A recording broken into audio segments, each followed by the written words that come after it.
And like, this is really good because it is a budding practice to help heal depression and anxiety, and particularly PTSD among combat veterans. We'll talk about that. It's really done a remarkable job.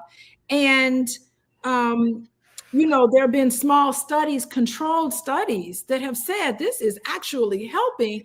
And we're calling it new, but my understanding is that this way of treating health issues, physical health issues, mental health issues, PTSD, trauma survivors, it has been in place with indigenous populations for tens of thousands of years. It's like so remarkable.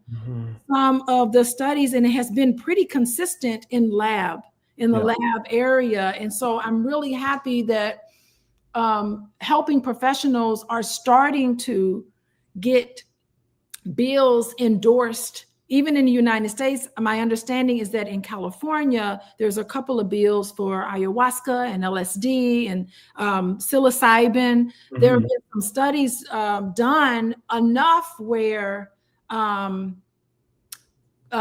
California congressmen are now starting to sponsor bills. Right. It can get passed in California because California is very progressive in that way. And so, I mean, these are things that are very, very promising because the mental health issues among men in particular is so profound. Wouldn't you say? And I think one of the problems that we as men have in dealing with them is the construct around our existence and our masculinity. And to say that we are here on this planet in this kind of, I don't know, masculine cage, right? Where we have to be a certain way, act a certain way, and blah, and whatever.